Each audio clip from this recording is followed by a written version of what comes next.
Welcome to Love Lies Chronicles. I'd love to know what you think. Every comment helps me make the next story better. Subscribe to stay tuned. You know how some people say a little flirting is harmless? Well, my wife decided to prove that theory at a charity gala last Saturday. And by the end of the night, I'd learned that harmless depends entirely on who's doing the defining. We'd been married 3 years. Mallory and I met through mutual friends, got engaged after a year, and built what I thought was a solid life together. She worked in marketing, I had my own consulting business, and we'd settled into that comfortable rhythm couples fall into.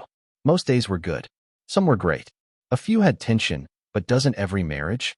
That Saturday night, we were heading to a cancer research fundraiser at the Sheraton Phoenix downtown.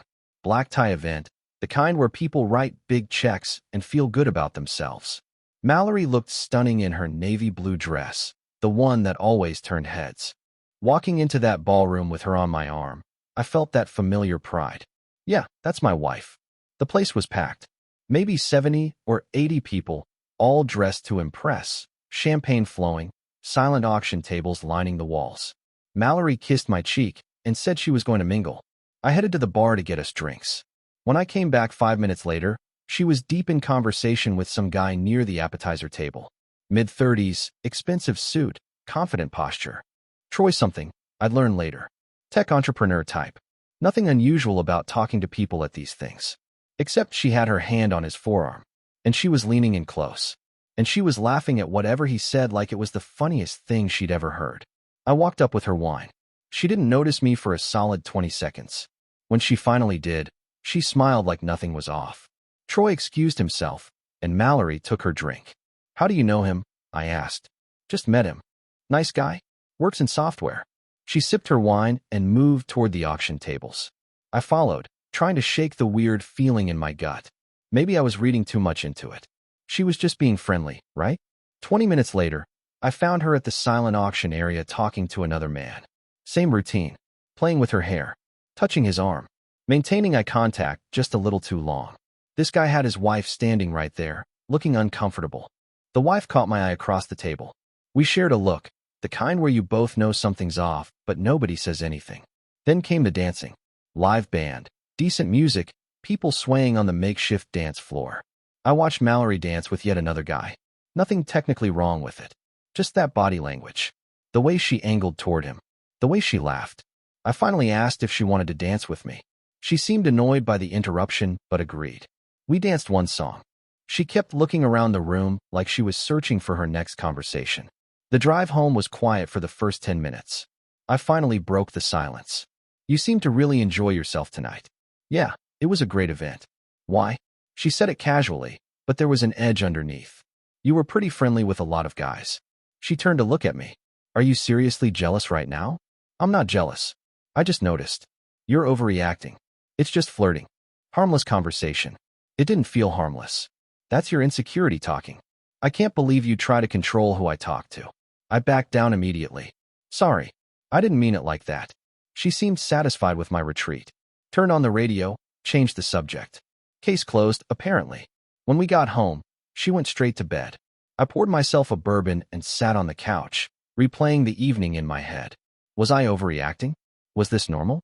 I didn't want to be one of those controlling husbands who freaked out over nothing. I finished my drink and went to bed, but the seed of doubt was planted. I should have trusted my gut right then. Would have saved me 2 weeks of education. Tuesday evening, we needed groceries. Whole Foods on Camelback Road. Normal routine, nothing special. We were looking for organic produce when this young guy, maybe early 20s, asked if we needed help. His name tag said Jared. Mallory lit up like he'd offered her $1 million. She asked him about every vegetable in the section. Where does this come from? How do you know if it's ripe? What do you recommend? I watched her touch his arm 3 times in 5 minutes. Watched her tilt her head. Watched Jared's face as he realized this attractive woman was giving him way more attention than a conversation about kale required. Then I did something simple. Started chatting with the cashier when we checked out. Friendly conversation, nothing more. Asked how her day was going, made a comment about the weather. Mallory appeared at my elbow within seconds. We should get going, she said, a little too loud. In the parking lot, I brought it up. That guy Jared was helpful. Was he? I didn't really notice. Really? You talked to him for 10 minutes. She stopped walking. What's that supposed to mean? Nothing. Just an observation. Are you saying I was flirting with him? Were you? The silence stretched between us in that parking lot. Cars driving past. People pushing carts. Normal Tuesday evening while we had this loaded conversation next to our Honda. I don't like your tone, she finally said. I don't like double standards. That hit home. I could see it register. What double standards? Saturday night. You called your behavior harmless flirting. But when I have a normal conversation with a cashier, you practically mark your territory. She opened her mouth. Closed it. Opened it again. That's completely different. How? Because I wasn't actually flirting. And you clearly were interested in that girl. I wasn't. But even if I was, how would that be different from what you do? She got in the car without answering. We drove home in silence. That night, lying in bed, I made a decision. If this was a pattern, I needed to see it clearly. No more dismissing my instincts. No more accepting her explanations without question. Time to actually pay attention. Friday night. Mallory suggested we meet some of her co-workers at the district in Scottsdale. American kitchen, good wine list, usually crowded. I agreed, curious to see how she acted around her work friends. 6 of us total. Mallory's co-worker Preston was there with his girlfriend Audrey. I'd heard Preston's name before. Mallory mentioned him often. They worked on projects together. Late nights at the office, she'd say. Client pitches. Strategy sessions. Within 5 minutes of sitting down, I saw it. The way Mallory angled her chair toward Preston. How she laughed at everything he said. The casual touches on his hand when reaching for appetizers. Inside jokes I wasn't part of. Preston was smooth. Well-dressed, confident, the kind of guy who knew he was attractive and used it. He dominated the conversation, and Mallory soaked up every word. I started talking with Audrey. She was sharp, funny, clearly sidelined the same way I was. We bonded over feeling invisible while our partners performed for each other. The bartender, Owen, took our orders. I got bourbon. Audrey got wine. We traded stories about Phoenix traffic and hiking trails while Mallory and Preston held court at the other end of the table. When Mallory excused herself to the bathroom, Preston watched her walk away. Not a glance. A long look. Audrey noticed too. She leaned toward me. They worked together a lot. Late nights at the office. The way she said it carried meaning beyond the words. Yeah, Mallory mentions that. I'm sure she does. We sat with that for a moment. 2 people acknowledging something neither wanted to name directly. The group broke up around 11. People heading to their cars, saying goodbyes. Audrey pulled out a business card and handed it to me. Text me if you ever want to grab coffee and complain about work hours. She said it friendly, but her eyes held purpose. I pocketed the card without Mallory seeing. On the drive home, Mallory was energized, talking about how great the team was, how much fun these nights were. I listened without commenting. That night, I looked at Audrey's card for 20 minutes. Just a business card. Just coffee. Harmless, right? She kept saying it was just flirting. Maybe it was time I understood what that really meant. Monday morning, I joined the gym. EOS Fitness on Indian School Road. I hadn't worked out regularly in 2 years, always finding excuses. Too busy, too tired. Mallory needed help with something. Always something. Not anymore. The gym was busier than I expected at 6 in the morning. I started on a treadmill, getting my bearings. Guy next to me looked familiar. After a minute, I placed him. Greg Rosen. We went to Arizona State together. Hadn't seen him in years. We caught up between sets. He'd gotten divorced 2 years ago. Caught her texting some guy from her yoga class at 2 in the morning, he said without bitterness. Just stating facts. I didn't share my situation, but he read something in my face. Whatever's going on, man, best thing you can do is focus on yourself. I committed to coming 4 times a week. When I got home, Mallory was still asleep. I didn't make her coffee. 3-year routine, broken just like that. She came downstairs in her robe. Where's my coffee? Didn't have time this morning. Early gym session. Since when do you go to the gym? Since today? Something shifted in her expression. Concern? Suspicion? Hard to tell. By Wednesday, Mallory was asking questions. Where was I going so early? Who was I meeting at the gym? Why was I suddenly so focused on fitness? I kept my answers simple. Just working out. Nobody special. Trying to be healthier. Thursday morning, she surprised me. Said she wanted to come to the gym with me. See what I'd been doing every morning. I couldn't exactly say no without starting a fight, so I agreed. We got to EOS around 6:30. The place was busy, usual morning crowd. Greg was on the bench press. I introduced them quickly. Greg was polite, but didn't engage much. Smart guy. I showed Mallory the equipment, helped her set up on a machine. But I noticed her watching me more than working out. Every time I talked to someone, she was looking. When a woman asked if I was done with a weight, Mallory appeared next to me within seconds. "We done here?" she asked, loud enough for the woman to hear. On the drive home, she brought it up. That woman was pretty friendly. She asked about a weight. Normal gym stuff. She was definitely interested in more than that. I almost laughed. The irony was so thick you could cut it with a knife. Even if she was, so what? It's just friendly conversation, right? Harmless. Mallory went quiet. She didn't come to the gym with me again. Wednesday afternoon, I texted Audrey. "Hey, it's Connor from Friday. That coffee complaint session still available?" She responded in minutes. "Absolutely. Starbucks on 44th Street tomorrow at noon? Perfect. See you there." Around lunchtime, Mallory texted. "What are you up to?" "Just working." "You?"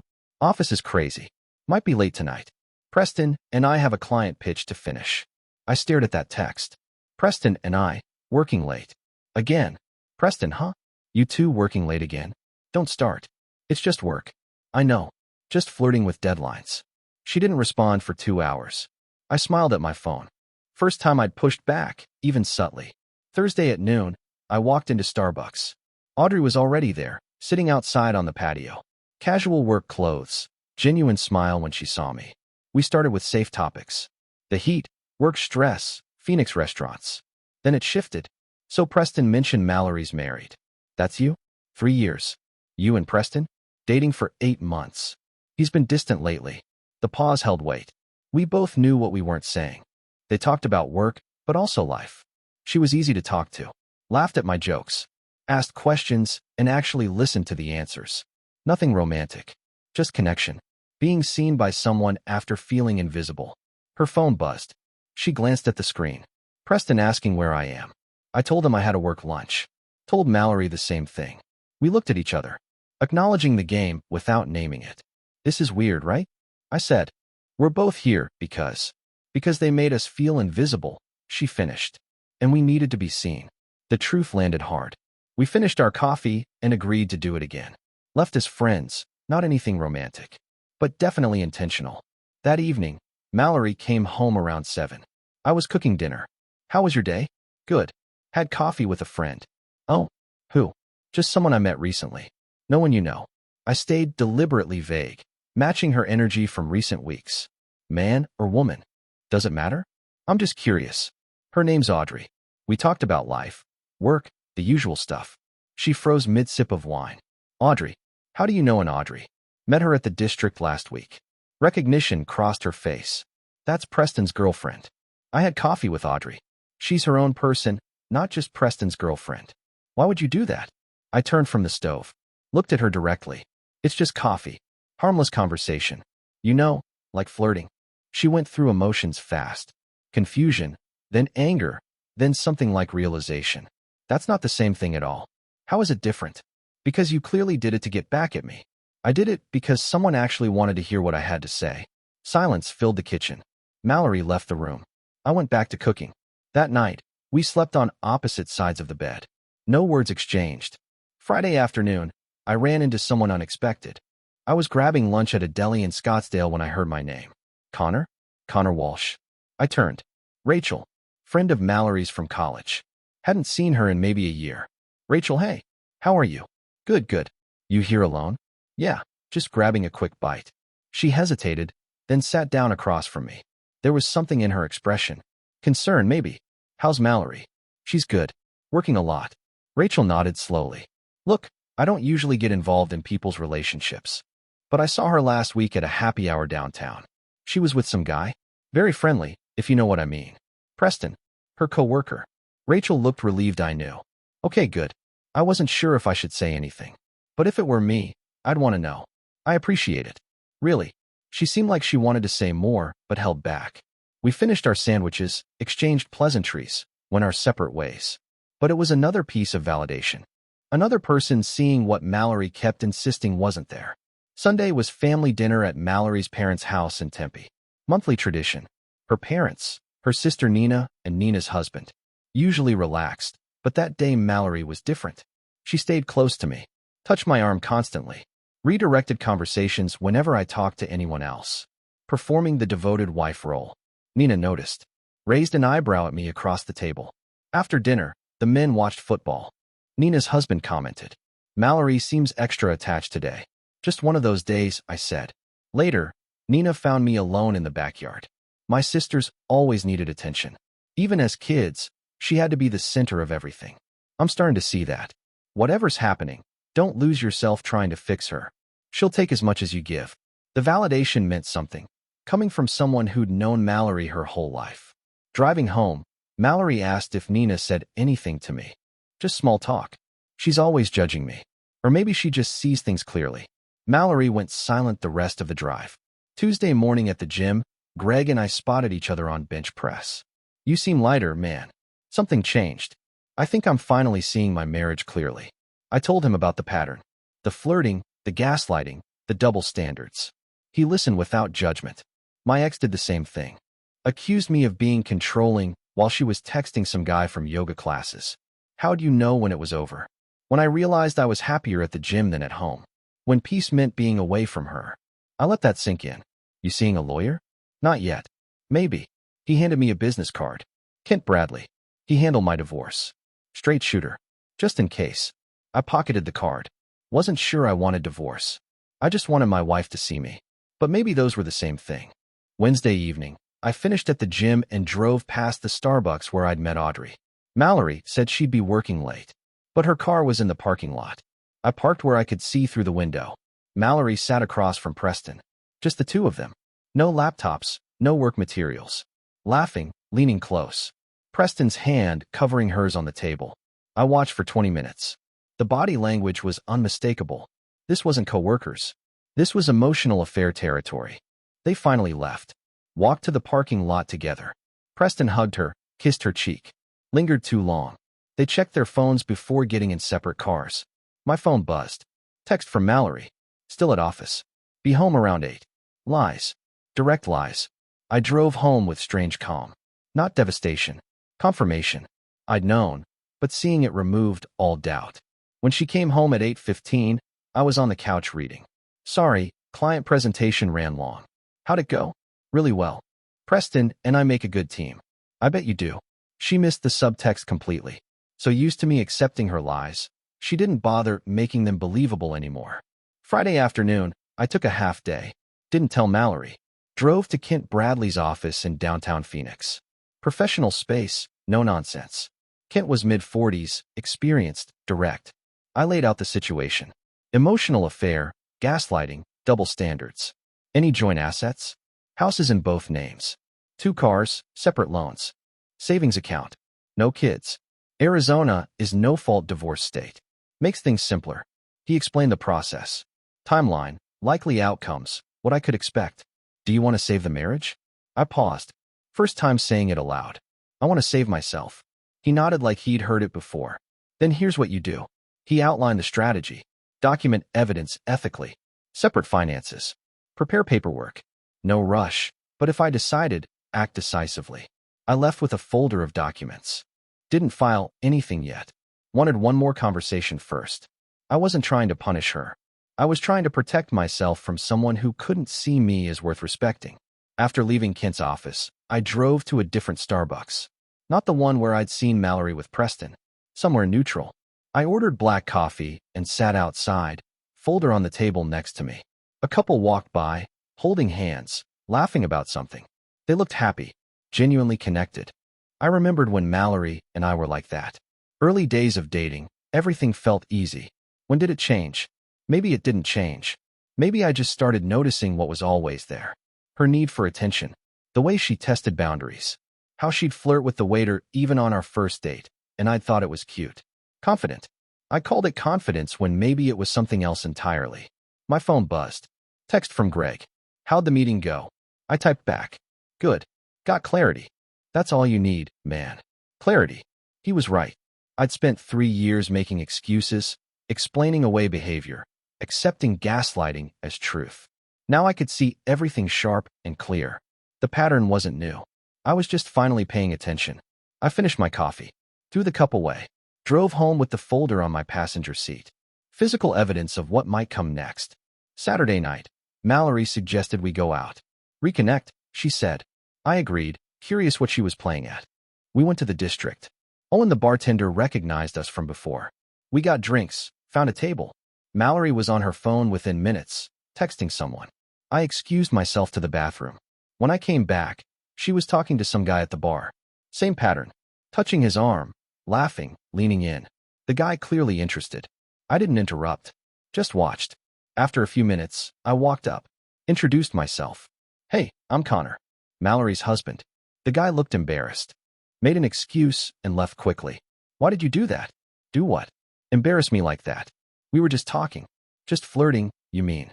Here we go again. You're being ridiculous. I sat down calmly. You're right. Let me tell you about my week. I had coffee with Audrey. We talked about life, our relationships, how good it feels to be noticed. She actually listens when I talk. Actually cares what I think. Mallory's face darkened. It's just flirting, right? Harmless. That's different and you know it. How? Explain to me exactly how it's different. She couldn't. Or wouldn't. I can't believe you'd do this to me. Do what? I'm doing exactly what you've been doing. I never crossed any lines. Which lines?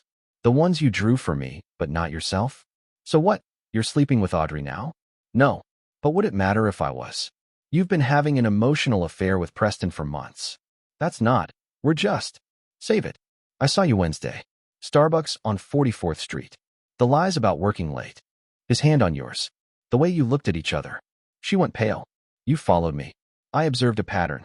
Same thing you've been asking me to ignore about yourself. She tried tears. I never meant to hurt you. But you did. Repeatedly. And when I noticed, you called me controlling. Heavy silence at our table. Other people laughing, talking, having normal nights while ours fell apart. I finished my drink and stood up. I'm going home. You can come with me, or you can stay and find someone else to flirt with. Either way, us, is done the way it was. I walked out, left her sitting there. Owen the bartender gave me a slight nod as I passed. I stopped at the bar, settled my tab while Mallory still sat at the table. Rough night, Owen said quietly. End of a long pattern. He nodded like he understood. I've worked here 5 years. Seen a lot of couples. Some make it, some don't. The ones that don't usually have one person who can't see what they have until it's gone. He handed me the receipt. I left cash, including a generous tip. Thanks for the perspective. Take care of yourself, man. I walked to my car, sat behind the wheel for a minute. Felt strangely calm. Not angry, not sad. Just clear about what needed to happen. 20 minutes later, headlights swept across my rearview mirror. Mallory pulling into the driveway. She came in, mascara smudged, eyes red. Went straight upstairs without a word. I stayed on the couch. Picked up a book I'd been trying to read for weeks, but never had the focus for. Now I read 3 chapters straight. Went to sleep around midnight. Sunday morning, I woke on the couch. Heard Mallory come home around 2. She'd slept in the bedroom. By 7, I was showered, dressed, coffee made. She came down in her robe, eyes puffy from crying. We need to talk. We do. I sat at the kitchen table. Manila folder in front of me. She saw it and froze. What's that? Options. Ways forward. She sat down, scared now. I don't want a divorce. Then you need to understand something. You can't keep testing boundaries and calling it harmless while controlling mine and calling it love. I know. I'm sorry.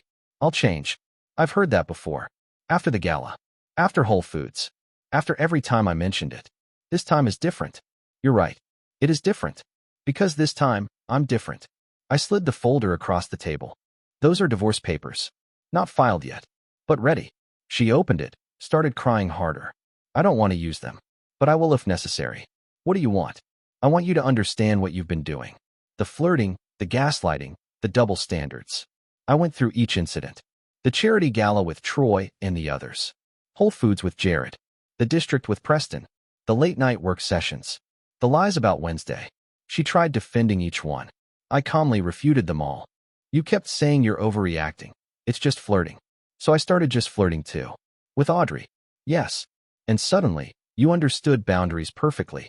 That felt different because you were on the receiving end. That's the only difference. Silence stretched between us. 3 years of marriage hanging in the balance. What happens now? That depends on you. Do you actually want this marriage? Or do you want the safety of a husband while playing single? I want you. I want us. Then prove it. Counseling. Full transparency.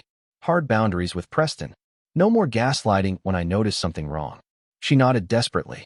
And if any of this happens again, if you cross these lines, if you test me, if you make me feel crazy for trusting my own eyes, these papers get filed. No second chances. Okay. Yes. I'll do it. We start tomorrow. I already found a therapist. Appointments at 4. I showed her I'd been planning. This wasn't a bluff. Over the next 2 weeks, things changed. Mallory went to counseling with me.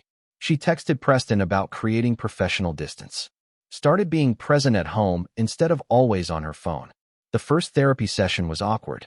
Dr. Patricia Chin's office in Central Phoenix. Comfortable furniture, the kind of neutral space designed to make people open up. We sat on opposite ends of a couch. Dr. Chin asked us each to describe the problem from our perspective. Mallory went first. Said she'd made mistakes, got caught up in attention from other people, didn't realize how it affected me. She cried. Seemed genuine. When it was my turn, I kept it simple. I felt invisible. When I mentioned it, I was told I was overreacting. When I did the same behavior, suddenly it was a problem. Dr. Chin asked Mallory what she heard in that. Mallory looked at me. That I made you feel the way I felt when you had coffee with Audrey. Yes, it was a start. Small but real. By the end of the first week, I noticed something. My morning routine had completely changed. Used to be I'd wake up, make Mallory's coffee first, check her schedule, make sure she had everything she needed before I even thought about myself. Now I woke up, went to the gym, made my own coffee, focused on my own day. And Mallory was handling it. Making her own coffee, managing her own morning. It was such a small thing, but it represented everything. Independence isn't selfish.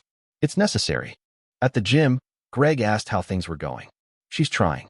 Actually trying. But are you healing, or just monitoring her? Good question. I didn't have an answer yet. We finished our sets in comfortable silence. Then Greg spoke up again. You know what I learned from my divorce? You can't fix someone who doesn't think they're broken. But you also can't fix a relationship alone. So what do? You decide what you can live with, what you deserve, and you hold that line. He grabbed his water bottle, headed toward the locker room, then turned back. One more thing. If you're staying because you're scared to leave, that's the wrong reason. If you're staying because you see real change and you want to try, that's different. I thought about that while finishing my workout. Was I seeing real change or just temporary behavior? Tom would tell. But at least now I knew the difference. I met Audrey for coffee one more time. Told her Mallory and I were doing counseling. Thanks for being a mirror when I needed one. Preston and I broke up. Funny how clearly you see things once someone holds up a mirror. At home, we had our first real conversation in months. Mallory cooked dinner. No phones at the table. I never saw it as flirting. I just liked feeling attractive, wanted. And you couldn't feel that from me? I could. I just got addicted to the attention. It was honest. First time in forever. I talked about feeling invisible. About being controlled while being called controlling. She listened. Really listened. No promises of perfection. Just commitment to awareness. The second week felt different. Tuesday night, we cooked together. Nothing fancy, just pasta and salad, but we moved around the kitchen like we used to. She asked about my day. I asked about hers. Normal conversation between two people who actually cared about the answers. Wednesday, she came home with flowers. For me. Said she saw them and thought of me. Small gesture, but it landed. Thursday evening, we were on the couch watching something on Netflix when she paused it. I need to tell you something. I braced myself. Okay. Preston texted me yesterday. Asked if I wanted to get drinks after work. I said no. Told him I'm working on my marriage and I need to keep things professional. She showed me the conversation on her phone. I didn't ask to see it. She just offered. Thank you for telling me. I want to be someone you can trust again. I know I messed that up, but I want to earn it back. It wasn't dramatic. No grand declarations. Just honesty. The kind that matters more than promises. 2 weeks later, I was at the gym, running on the treadmill, thinking about everything that had happened. They say a little flirting is harmless. Maybe it is, when both people agree on what that means. But when one person's harmless makes the other person feel worthless, something's broken. I don't know if our marriage will make it. We're trying, really trying. But I learned something important. I'd rather be alone than invisible. And the moment I started treating myself like I mattered, everyone else did too. Even her. My phone buzzed. Text from Mallory. Home in 30. Want to cook together tonight? I smiled. Typed back. See you then. Sometimes the only way to teach someone about boundaries is to have some yourself. Turns out, that's not controlling. That's just self-respect. Dear listeners, that's our ending. If it resonated, subscribe to support the channel. See you next time.